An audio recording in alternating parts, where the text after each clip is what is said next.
आज हम लोग सीखने वाले हैं सिंपल सेंटेंस, प्रेजेंट का सिंपल सेंटेंस। और प्रेजेंट का सिंपल सेंटेंस हम आप लोगों को बतलाए हैं कि प्रेजेंट का सिंपल सेंटेंस पार्ट 1 और पार्ट 2 यानी 2 पार्ट होता है। तो इस वीडियो में हम लोग सीखने वाले हैं पार्ट 1 यानी सिंपल सेंटेंस का पार्ट 1 है ये प्रेजेंट के लिए। अगले वीडियो में हम लोग लेकर के आएंगे पार्ट 2। तो चलिए देखा जाए कि सिंपल सेंटेंस कैसे बनाया जाता है प्रेजेंट का और पार्ट 1 का। पहले बतला दे कि आप लोग पिछली वीडियो को नहीं देखे हैं तो सबसे पहले पिछले क्लास को अवश्य देखिए कि सिंपल सेंटेंस होता क्या है और कितने तरह का होता है। उसके बाद इस वीडियो को देखिए, आपको डिटेल में अंग्रेजी और आसानी से समझ में आएगा। सिंपल सेंटेंस का मतलब होता है वह सेंटेंस जिसमें किसी तरह का कोई कार्य ना हो। जैसे मैं खुश हूँ, इस वाक्य में कोई काम नहीं हो रहा है। मैं एक छात्र हूँ, इस वाक्य में कोई काम नहीं हो रहा है। तो ऐसा वाक्य जिसमें कोई काम ना हो उसको कहा जाता है सिंपल सेंटेंस। और प्रेजेंट के लिए पार्ट 1 और पार्ट 2 यानी 2 तरह के सिंपल सेंटेंस होते हैं। तो प्रेजेंट के लिए 2 तरह के सिंपल सेंटेंस होते हैं, तो एक पार्ट 1 में सीखेंगे और एक पार्ट 2 में। तो ये है पार्ट 1 का वीडियो जिसमें आप लोग सीखने वाले हैं प्रेजेंट का सिंपल सेंटेंस, और जो बच जाएगा उसको प्रेजेंट का पार्ट 2 में आप लोग सीखेंगे। तो इस वीडियो को ध्यान से देखिए। चलिए सीखा जाए। यहाँ लिखे हैं पहचान। पहचान क्या है? पहचान क्या है कि सिंपल सेंटेंस है कि नहीं। तो पहचान है लगा होगा या फिर है इसके ऊपर बिंदु है। इस है का प्रयोग सिंगुलर सब्जेक्ट के लिए किया जाता है, जैसे राम, श्याम, ही, सी। तो ये लगता है। अगर प्लूरल सब्जेक्ट हो गया तो उसके साथ ये वाला है लगता है बिंदु वाला, या हो या फिर हूँ। ऐसा वाक्य जिसके लास्ट में है, हो, हूँ आए और उस वाक्य से किसी भी तरह का कोई कार्य ना हो, तो वैसे वाक्यों को अनुवाद करने के लिए सिंपल सेंटेंस का प्रयोग किया जाता है। जैसे मैं खुश हूँ, वह एक डॉक्टर है, यह एक मार्कर है। इन सभी वाक्यों से कोई काम नहीं हो रहा है, तो यह है प्रेजेंट का पार्ट 1 का सिंपल सेंटेंस। तो सिंपल सेंटेंस कैसे बनाया जाता है यहाँ पे सीखा जाए। यहाँ हम लिखे हैं स्ट्रक्चर। सबसे पहले आप लिखेंगे सब्जेक्ट। सबसे पहले सब्जेक्ट यानी this, that, those, these, he, she, it, Ram and Shyam, चाहे माई ब्रदर, चाहे दिस पेन, चाहे वी, इस तरीके का जो भी हो गया, चाहे समवन, समबडी, एवरीवन, एवरीबॉडी, जितना भी हो गया, जितना प्रोनाउन हो गया, जितना नाउन हो गया, सब सब्जेक्ट के रूप में प्रयोग आप कर सकते हैं। तो सबसे पहले आएगा सब्जेक्ट। सब्जेक्ट के बाद इज, आर, एम। अगर सब्जेक्ट आपका सिंगुलर है, सिंगुलर का मतलब एक, जैसे राम हो गया तो राम के साथ इज लगेगा क्योंकि राम एक ही है। अगर वह बोले वह, तो वह के लिए ही सिंगुलर होता है तो इज लगेगा। सी सिंगुलर होता है तो इज लगेगा। अगर बोले मैं, तो यहाँ पे आई, और आई के साथ हमेशा क्या लगेगा? एम। वैसे ही आप, तो आप प्लूरल होता है यानी यू प्लूरल होता है तो यू के बाद आर। तो सबसे पहले सब्जेक्ट, और सब्जेक्ट के अनुसार अगर सब्जेक्ट सिंगुलर है तो इज, अगर सब्जेक्ट प्लूरल है तो आर, और हमेशा आई के साथ में केवल लगता है एम। और बाकी जो कुछ भी बचा ऑब्जेक्ट के तरह यानी ऑब्जेक्ट के स्थान पे आप लिख देंगे और लास्ट में लगाएंगे फुल स्टॉप। ये है ए का मतलब होता है ए यानी अफर्मेटिव सेंटेंस, यानी वैसा वाक्य जो स्वीकारात्मक हो, स्वीकार करने वाला हो, सकारात्मक हो। तो सकारात्मक वाक्य बनाने के लिए इस स्ट्रक्चर का प्रयोग किया जाता है। जैसे मैं खुश हूँ, मैं स्वीकार कर रहा हूँ कि मैं खुश हूँ। यह मार्कर है, मैं स्वीकार कर रहा हूँ कि यह मार्कर है, यह कलम नहीं है। तो जब भी स्वीकार करने वाला वाक्य हो और उसमें किसी भी तरह का कोई कार्य ना हो तो इस स्ट्रक्चर का प्रयोग किया जाता है। जैसे यह मार्कर है, this is a marker. This है सब्जेक्ट, इज है इसके लिए, अ मार्कर यानी एक मार्कर, यह एक मार्कर है, दिस इज अ मार्कर। तो इस तरीके से अफर्मेटिव सेंटेंस, इसी से आप बनाएंगे निगेटिव। कैसे निगेटिव बनाया जाता है तो हमेशा याद रखना है, निगेटिव का मतलब होता है नकारात्मक। जैसे मैं खुश नहीं हूँ, यह मार्कर नहीं है, वह आदमी नहीं है, वह लड़की नहीं है। तो माना किया जाए, ऐसा वाक्य जिसमें माना किया जाए उसको नकारात्मक या निगेटिव सेंटेंस कहा जाता है। और इसी का जब निगेटिव बनाना हो तो हमेशा याद रखना है, चाहे टेंस हो, चाहे सिंपल सेंटेंस हो, चाहे कुछ भी हो, नकारात्मक सेंटेंस जब भी बनाना हो तो नॉट 3 नंबर पर लगता है। 3 नंबर पर हमेशा नॉट लगता है, 1 2 3, तीसरे नंबर पर नॉट का प्रयोग किया जाता है। जैसे निगेटिव सेंटेंस कैसे बनाया जाएगा, सबसे पहले सब्जेक्ट, उसके बाद सब्जेक्ट के अनुसार एक, इज आर एम, सब्जेक्ट के अनुसार इसमें से एक कोई लगेगा तो 1 2, और तीसरे नंबर पे क्या लगाना है, नॉट। सबसे पहले सब्जेक्ट, सब्जेक्ट के अनुसार इसमें से कोई एक, और 3 नंबर पे नॉट, और लास्ट में जो भी बचेगा ऑब्जेक्ट के स्थान पे अतः फुल स्टॉप। हमेशा याद रखना है 3 नंबर पे नॉट लगता है। अगला सेंटेंस है, ये है अफर्मेटिव सेंटेंस का स्ट्रक्चर, ये है निगेटिव, नकारात्मक माना करने के लिए यहाँ लिखे हैं एन यानी नेगेटिव यानी नकारात्मक। आगे लिखे हैं आई फॉर होता है इंट्रोगेटिव। इंट्रोगेटिव का मतलब होता है जिसमें क्वेश्चन पूछा जाए, वह वाक्य जिससे क्वेश्चन पूछा जाए उसको इंट्रोगेटिव वाक्य बोला जाता है। आई इंट्रोगेटिव बनाने के लिए इसी को क्या करेंगे, जो ये 2 नंबर पे है इज आर एम, जो 2 नंबर पे है उसको खींच करके 1 नंबर पे लाएंगे, और उसके बाद जो बच गया सब्जेक्ट का सब्जेक्ट, ऑब्जेक्ट का ऑब्जेक्ट, और लास्ट में लगाएंगे क्वेश्चन मार्क। हमेशा याद रखना है कि इंट्रोगेटिव सेंटेंस के लास्ट में हमेशा क्वेश्चन मार्क लिखा जाता है। क्यों, इंट्रोगेटिव का मतलब ही होता है प्रश्नवाचक यानी क्वेश्चन मार्क वाला सेंटेंस। तो ऐसे सबसे पहले इज आर एम, उसके बाद सब्जेक्ट का सब्जेक्ट, ऑब्जेक्ट का ऑब्जेक्ट, और लास्ट में लगाना है क्वेश्चन मार्क। जैसे हम बोले यह एक मार्कर है, तो पहले वाले पे होगा दिस, तब इज, तब a marker, this is a marker. और निगेटिव बनाना हो तो सबसे पहले सब्जेक्ट के रूप में दिस, उसके बाद से इज, और तब से नॉट, और उसके बाद a marker, this is not a marker.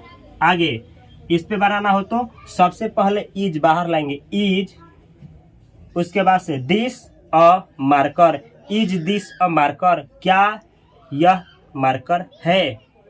तो जब भी इंट्रोगेटिव का मतलब होता है प्रश्न करना, वैसा प्रश्न जिसका आंसर यस नो में दिया जा सके उसको बोला जाता है प्रश्नवाचक सेंटेंस, इंट्रोगेटिव।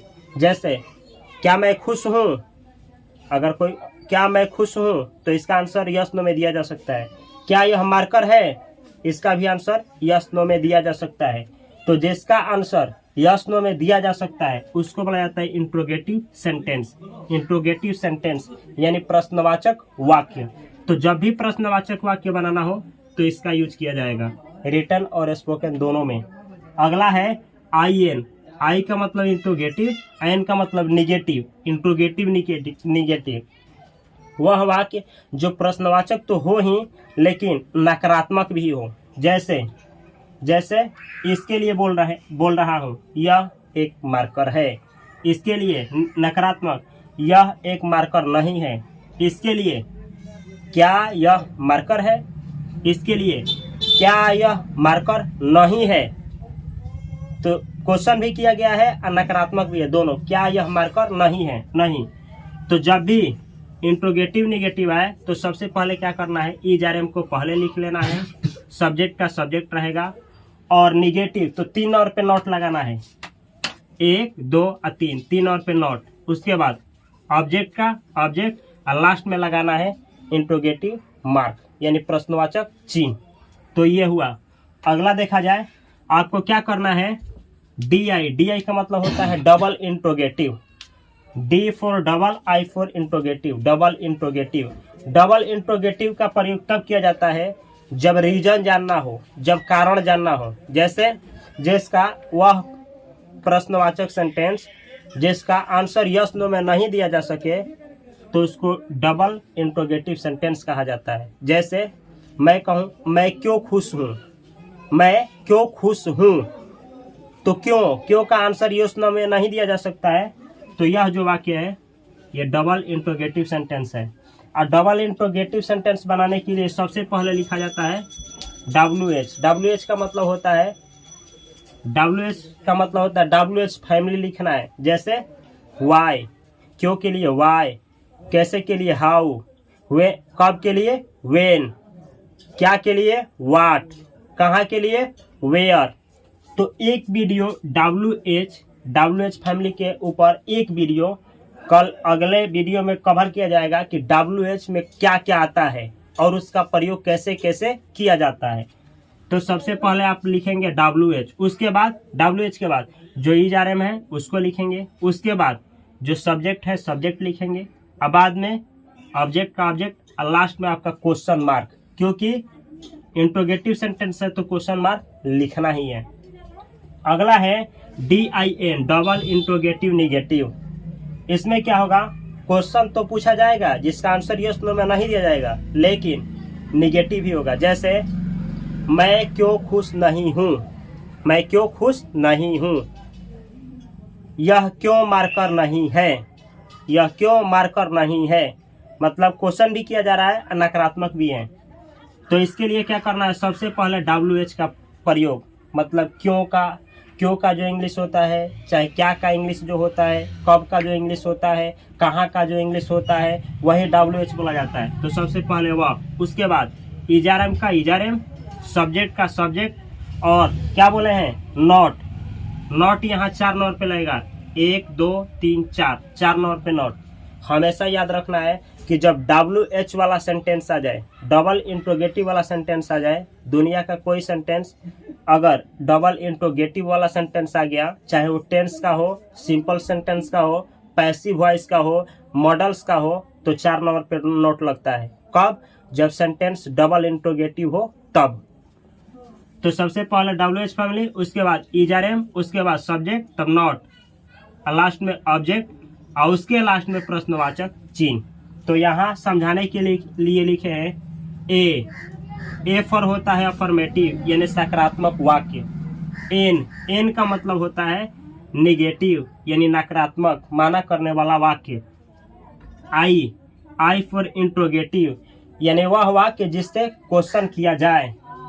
आई एन का मतलब होता है इंट्रोगेटिव निगेटिव यानी वैसा वाक्य जिसमें प्रश्न भी किया जाए लेकिन नकारात्मक हो, जैसे मैं क्यों खुश नहीं हूँ।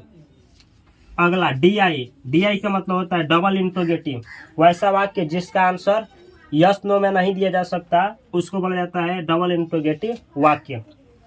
DIN यानी डबल इंट्रोगेटिव निगेटिव यानी वैसा वाक्य जिसका आंसर यस नो में नहीं दिया जा सकता है और वह वाक्य नकारात्मक भी हो, तो उसको बोला जाता है DIN, डबल इंट्रोगेटिव निगेटिव। चलिए इसका कैसे स्पोकन में यूज किया जाता है एक सेंटेंस के द्वारा समझा जाए। मैं खुश हूँ, पहले इस सेंटेंस को समझना है। मैं खुश हूँ, मैं खुश हूँ। पहला नंबर कि इस वाक्य से कोई काम नहीं हो रहा है। तो जब कोई क्रिया नहीं हो रहा है, कोई काम नहीं हो रहा है, तो निश्चित है कि वह प्रेजेंट का पार्ट 1 का सिंपल सेंटेंस है। तो सिंपल सेंटेंस है तो इसी पे बनेगा। मैं खुश हूँ, यह अफर्मेटिव सेंटेंस है क्योंकि यह स्वीकार किया जा रहा है कि मैं खुश हूँ। तो आप अंग्रेजी बनाएंगे इस पे। सब्जेक्ट के जगह पे मैं का अंग्रेजी होता है आई, और आई के साथ इसमें से लगता है क्या लगता है एम, और खुश का इंग्लिश होता है हैप्पी। तो अंग्रेजी क्या हुआ, आई एम हैप्पी, मैं खुश हूँ, मैं खुश हूँ। तो ऐसे हुआ आई एम हैप्पी, मैं खुश हूँ। इसी को सेम सेंटेंस को इस पे बनाना हो तो निगेटिव, तो क्या बोला जाएगा, मैं खुश नहीं हूँ। अंग्रेजी क्या होगा। अच्छा, इसी को एक और तरीका है बनाने का। इस दोनों का शॉर्ट फॉर्म होता है आई एम, तो इसको मिला करके आई एम लिखा जाएगा, हैप्पी का हैप्पी, तो ऐसे बोला जाएगा I am happy, I am happy. मैं खुश हूँ का अंग्रेजी दो होगा, आई एम हैप्पी, या फिर ऐसे बोलिए I am happy, I am happy. तो इस दोनों का मतलब होता है मैं खुश हूँ। अब इसी सेंटेंस को कहना हो मैं खुश नहीं हूँ, तो ऐसे बनेगा इस पे, I am not happy, I am not happy. Subject है जैसे आई, इसमें से एम और नॉट 3 नंबर पे, तो 3 नंबर पे खुश का, ये खुश का हैप्पी का हैप्पी, तो हुआ आई एम नॉट हैप्पी, मैं खुश नहीं हूँ। इसको आप ऐसे भी लिख सकते हैं एम और इसको मिला करके ऐसे आई एम, नॉट का नॉट, हैप्पी का हैप्पी, तो होगा I am not happy, I am not happy. या फिर आप इसको मिला करके, इसको, इसका भी छोटा फॉर्मेट होता है एंट, आई का आई, इसका एंट और हैप्पी का हैप्पी, तो ये हुआ आई एंट हैप्पी, आई एंट हैप्पी, मैं खुश नहीं हूँ। तो अगर आपको कहना हो कि मैं खुश नहीं हूँ, तो ऐसे बोल सकते हैं आई एम नॉट हैप्पी, या आई एम नॉट हैप्पी, या आई एंट हैप्पी, आई एंट हैप्पी, मैं खुश नहीं हूँ। या तीनों सेंटेंस सही है, मैं खुश नहीं हूँ। लेकिन इसका स्पोकन में तीनों का यूज होगा, लेकिन जब लिखने की बारी आएगी, यानी जब रिटन इंग्लिश की बात होगी, तो केवल और केवल आप इस सेंटेंस का उपयोग करेंगे, इन दोनों का नहीं। लेकिन जब स्पोकन का बात आएगा तो आप तीनों का यूज कर सकते हैं। अगर आप बिगिनर लेवल पे हैं, बिगिनर यानी आपको इंग्लिश नहीं आता है, तो इसका यूज करिए। अगर आप इंटरमीडिएट लेवल का है, मतलब बिगिनर से थोड़ा ऊपर, तो इसका यूज करिए। अगर आप एडवांस लेवल का है इंग्लिश लर्नर, तो इसका यूज करिए। अगर आप पूरा जीरो है, कुछ नहीं आता है, तो जिसका यूज करना है उसका यूज करिए। आगे देखा जाए, मैं खुश नहीं हूँ, मैं खुश नहीं हूँ। अब अगला इसी को बोला जाए, क्या मैं खुश हूँ, प्रश्नवाचक इंट्रोगेटिव सेंटेंस। इस पे क्या मैं खुश हूँ, इसका आंसर यस नो में दिया जा सकता है। जिसका आंसर यस नो में दिया जा सकता है वह वाक्य इंट्रोगेटिव सेंटेंस होगा। क्या मैं खुश हूँ, ऐसे बनेगा। क्या का अंग्रेजी क्या होता है, तो क्या का अंग्रेजी यहाँ नहीं लिखा जाएगा। क्या मैं खुश हूँ, यस नो में आंसर दिया जाएगा, तो सबसे पहले क्या करना है, इस पे लगाना है क्या मैं खुश हूँ, तो ये है एम आई हैप्पी। एम क्यों आया है, आई के लिए, एम आई। इस पे, इसमें से कौन, एम, सब्जेक्ट क्या है, आई, और उसके बाद ऑब्जेक्ट है हैप्पी, तो हुआ M I happy, am I happy, क्या मैं खुश हूँ। तो ये रहा इंट्रोगेटिव सेंटेंस, इंट्रोगेटिव सेंटेंस। अब इसी का बनाना है, क्या मैं खुश नहीं हूँ, क्या मैं खुश नहीं हूँ, इंट्रोगेटिव और निगेटिव दोनों, क्या मैं खुश नहीं हूँ। तो इंट्रोगेटिव निगेटिव का होता है इजारे में से कोई एक, तब सब्जेक्ट, 3 और पे नॉट, ऑब्जेक्ट, प्रश्नवाचक चिन्ह, ऐसे होगा। एम का एम, आई का आई, 3 और पे नॉट, और उसके बाद हैप्पी का है happy. Am I not happy, क्या मैं खुश नहीं हूँ, क्या मैं खुश नहीं हूँ। एम आई नॉट हैप्पी, क्या मैं खुश नहीं हूँ। तो इस तरीके से देखिए, ये इंट्रोगेटिव सेंटेंस है, लेकिन नॉट 3 और पे आया है। अब अगला डबल इंट्रोगेटिव वाक्य सेंटेंस, ऐसा सेंटेंस जिसमें प्रश्न किया जाए और जिसका आंसर यस नो में नहीं दिया जाए, उसको बोला जाता है डबल इंट्रोगेटिव सेंटेंस। और उसको बनाने के लिए सबसे पहले WH फैमिली, उसके बाद इजरएम, उसके बाद सब्जेक्ट, ऑब्जेक्ट, प्रश्नवाचक चिन्ह। मैं क्यों खुश नहीं हूँ, इसी सेंटेंस को बनाना हो, मैं क्यों खुश नहीं हूँ, प्रश्न किया गया है, इसका आंसर यस नो में नहीं दिया जा सकता है, तो यह है आपका डबल इंट्रोगेटिव सेंटेंस, मैं क्यों खुश नहीं हूँ। तो क्यों का अंग्रेजी क्या होता है, वाई। डबल इंट्रोगेटिव सेंटेंस पे इसी सेम वाक्य का होगा, Y am I happy, why am I happy. WH family है। उसके बाद इज आर एम एस से एम, उसके बाद सब्जेक्ट के जगह पे आई और ऑब्जेक्ट के जगह पे हैप्पी। तो क्या हुआ, वाई एम आई हैप्पी, इसका मतलब हुआ मैं क्यों खुश हूँ, मैं क्यों खुश हूँ। मैं क्यों खुश हूँ। मैं क्यों खुश हूँ का अंग्रेजी होगा वाई एम आई हैप्पी। मैं क्यों खुश हूँ। अब आपको बनाना है मैं क्यों खुश नहीं हूँ। डबल इंट्रोगेटिव सेंटेंस के साथ नेगेटिव सेंटेंस। ऐसा वाक्य जिसका आंसर यस नो में नहीं दिया जा सकता है और वह वाक्य नकारात्मक हो तो उसको बोला जाता है डबल इंट्रोगेटिव नेगेटिव सेंटेंस। जैसे मैं क्यों खुश नहीं हूँ, रीजन भी बतलाना है, यस नो में आंसर नहीं दिया जा सकता है और नेगेटिव भी है। तो इस पे आएगा सबसे पहले WH family, is are am, subject, 4 not पे नॉट, ऑब्जेक्ट, अदर वर्ड्स। मैं क्यों खुश नहीं हूँ तो ऐसे बनेगा double interrogative sentence why am I not happy. Why ये है WH फैमिली, इजर एम से एक एम, सब्जेक्ट का सब्जेक्ट, 4 नॉट पे नॉट तो 4 नॉट पे नॉट, ऑब्जेक्ट का काम है यहाँ पे हैप्पी तो happy. Why am I not happy, मैं क्यों खुश नहीं हूँ। अब एक प्रयास किया जाए, हमारे साथ सोचने का प्रयास करिए। एक सेंटेंस बोल रहा हूँ, आप खुश हैं, अंग्रेजी क्या होगा इस पे यू आर हैप्पी। आप खुश नहीं हैं, यू आर नॉट हैप्पी। क्या आप खुश हैं, आर यू हैप्पी। क्या आप खुश नहीं हैं, आर यू नॉट हैप्पी। आप क्यों खुश हैं, why are you happy. Why are you happy, आप क्यों खुश हैं। आप क्यों खुश नहीं हैं, why are you not happy. Why are you not happy, आप क्यों खुश नहीं हैं। एक और सेंटेंस बनाया जाए इसी पे, मैं एक छात्र हूँ। यह सिंपल सेंटेंस है और प्रेजेंट का पार्ट 1 का सेंटेंस है। मैं एक छात्र हूँ, आई एम अ स्टूडेंट। मैं छात्र नहीं हूँ, I am not a student. क्या मैं एक छात्र हूँ, एम आई अ स्टूडेंट। क्या मैं एक छात्र नहीं हूँ, am I not a student. मैं क्यों एक छात्र नहीं, मैं क्यों एक छात्र हूँ, why am I a student. Why am I a student, मैं क्यों एक छात्र हूँ। अगला इस पे, मैं क्यों एक छात्र नहीं हूँ, why am I not a student. Why am I not a student, मैं क्यों एक छात्र नहीं हूँ। इस पे बनाया जाए, यह एक मार्कर है। कोई काम नहीं हो रहा है इस वाक्य के द्वारा, दिस इज अ मार्कर। यह एक मार्कर नहीं है, this is not a marker.